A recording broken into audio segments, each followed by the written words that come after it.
The graphics guru Ben Blank, who revolutionized the look of television news, has died at the age of 87. Born in the 1920s, when Blank joined CBS television in the 50s, he came up with the then revolutionary idea of having an image behind the anchor. And he also created what is thought to have been the first ever graphic in a news bulletin, using a golf ball to represent the Soviet satellite Sputnik in 1957. Our arts reporter Stephanie West has this. Stand by, everybody. When Ben Blank began work as a graphic designer in TV news, this was the unadorned look the world over. On both sides of the Atlantic, anchors sat at a table with only a microphone and, if they were lucky, a clock for company. But Blank, who was hired to work in TV in 1953, decided something more was needed to pique the viewer's interest, a logo or pictures behind the newsreaders. It would become the industry standard. It seems very simple now because we've all got used to it, and I think if you actually go backwards, what's actually now incredibly powerful is the fact that wherever you go into a hotel room or a TV screen anywhere around the world, if you see that box over the shoulder, you recognise immediately that it's the news. You know, there's that immediate assurance and recognition for everybody, and I think that, you know, before that, it didn't really give viewers the context.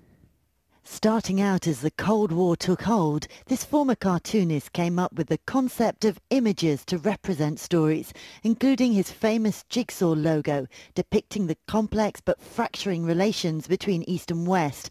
As Russian leader Nikita Khrushchev vowed, "We will bury you."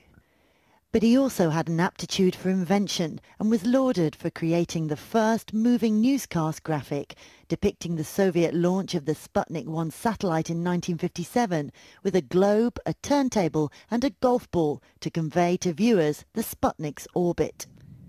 Later, he had a bold and innovative approach in politically turbulent times. During the Vietnam War, he and his staff would take a map of Vietnam and set it on fire on camera to convey, he said, the intensity of the conflict.